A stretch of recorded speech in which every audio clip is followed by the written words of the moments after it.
my interest now is to be able to look at the amal. And I want to look at what are the key elements in the amal of Medina that they represent the pillars of this model. And the 5 elements that are clearly identifiable when it comes to mu'amalat,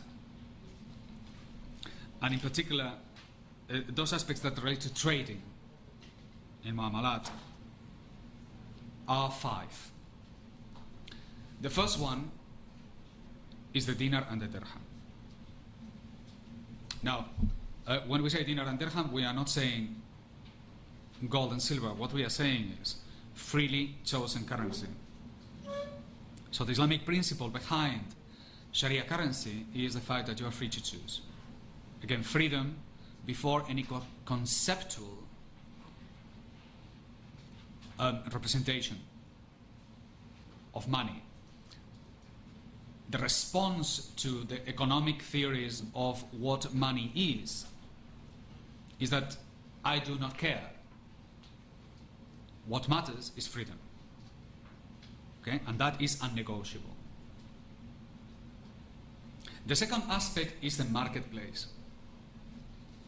Now, in some of the papers that I have given you, 2 of them contain some material regarding this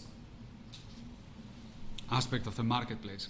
This is some of one is an extract of a larger document of about 100 pages from WIM, from WITO, that it is compiling the idea of what the open markets plays are in Islam. Now, the headlines are these. The marketplace in Islam is a public property. So markets in Islam are waqf. They are regulated by the same law as the mosques.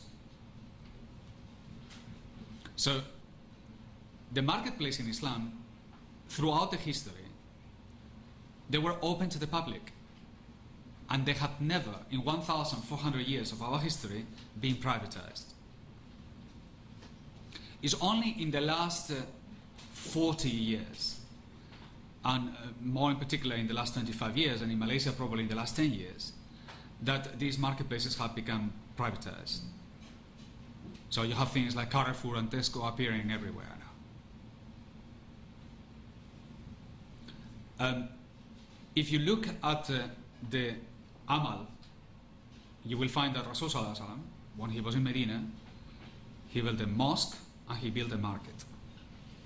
If you ask me what is the most important of all the institutions of trading in Islam, the answer is the marketplace, not the dinar. The marketplace is the key. Ibn Khaldun, in his larger picture of what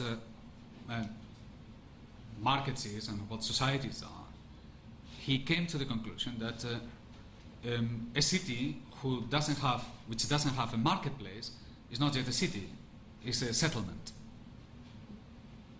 So if Ibn Khaldun would come to Kuala Lumpur, he will consider that Kuala Lumpur is still a settlement, because there's no marketplace here. To develop a marketplace is fundamental, is foundational to every city in history. And marketplaces have been, even from before Islam, they have been public property. So in other words, they were waqf, belonging to the people. In Islam, the marketplaces have been free, like the mosque. When you go to the mosque, nobody stops you at the door and says, "Where's your fee? How you pay your fee? And your membership? Did you pay July? You are 2 months behind, so I'm sorry, you cannot play. You have to wait." Neither you find yourself, you go quickly into the mosque and then you write into the floor. This is Ahmed's play. Nobody prays here because I'm coming here from Maghreb.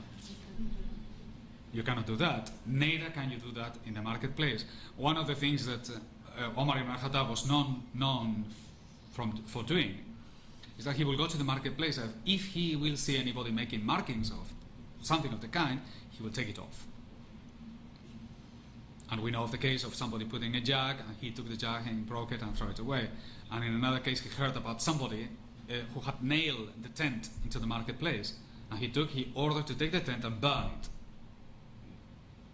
So, no nonsense. So you don't build shops into the marketplace, because the marketplace belongs to the people. Nevertheless, there are conditions under which functions appear for the marketplace. So the marketplace, ironically, even though it's free, it produces revenues to pay for the market, the maintenance of the market, for the mosques, for the madrasa, etc. The hospital, the hammams, throughout history. So how could an institution which is free produce revenues at the same time? And you can see in the history of Islam how these markets have evolved and how they have been developed. Attached to every marketplace which is free, that is the area of trading, there is always a waqf, another waqf that offers services to the traders, the most important of which is storing. So you have storage for which the traders pay, and then you have a marketplace which is totally free. The paying of the rent for the storage covers all the expenses of the marketplace, plus gives revenue for other activities. At the height of this evolution, you can see the large Kapalı Çarşı in Istanbul, with a size of 40 hectares, 400,000 square meters of covered marketplace,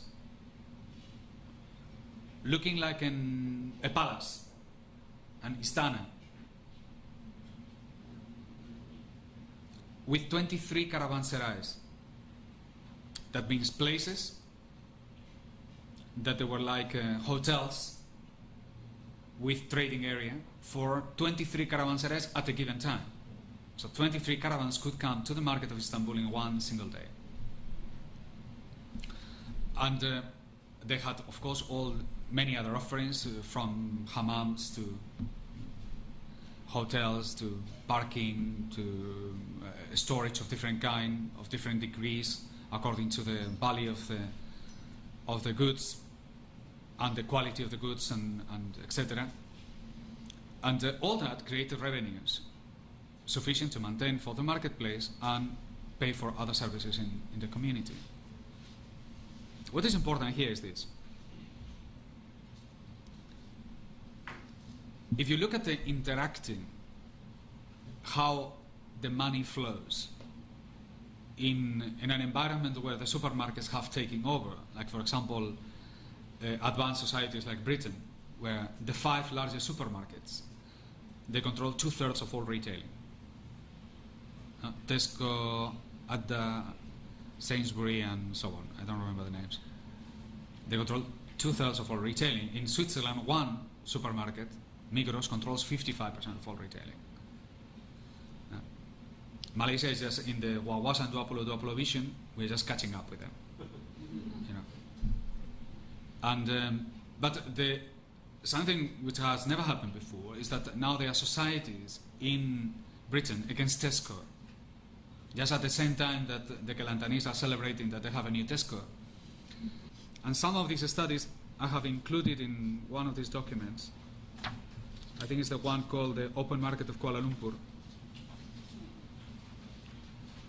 And you can see a little bit the studies, where they come from, what do they say. Just to show you. So when we are so viciously open giant supermarkets in Kuala Lumpur, we should be a little bit more critical about what we are doing. At the same time, the people in Britain are saying, we don't want Tesco.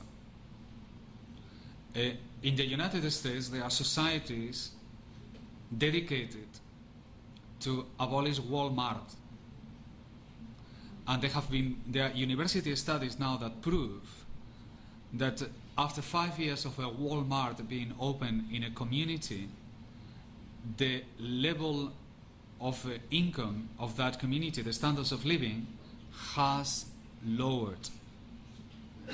Now it's a proven fact.